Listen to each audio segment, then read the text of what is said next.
By now, you should know the term inflation all too well, and it should be nothing new.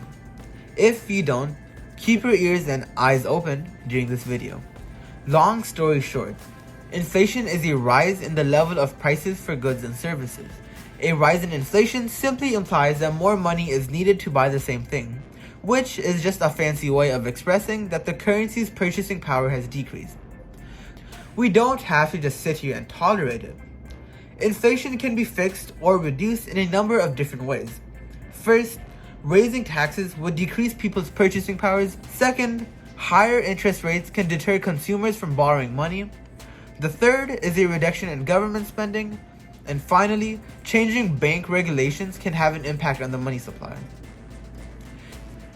The Consumer Price Index, or the CPI, is used by the government to calculate the change in price of a market basket of items. The government may raise salaries, military pensions, and food assistance depending on the CPI. The cost of the market basket in a given year divided by the market cost in the base year serves as a formula for this. The inflation rate is given by the later CPI minus the earlier CPI all over the earlier CPI times 100.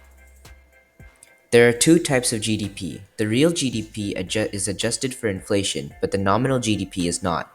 To get the real GDP, you take the nominal GDP and divide it by the deflator. Deflation, the opposite of inflation, is a drop in the level of prices for goods and services, which typically denotes a treacherous economic slump.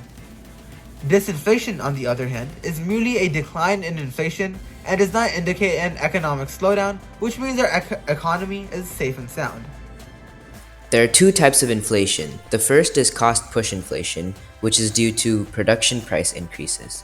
The second, which is more common, is demand-pull inflation, which is due to consumers wanting more and therefore causing prices to increase. Those who gain from inflation are people that take out loans at fixed interest rates, receive cost of living adjustments to pensions, and sign long-term lease agreements.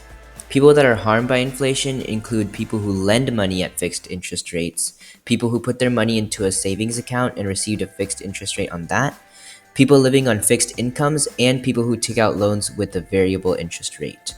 Last but certainly not least, many costs come from costs due to changing prices. Hopefully we filled the blank space in your mind and you were left without a question.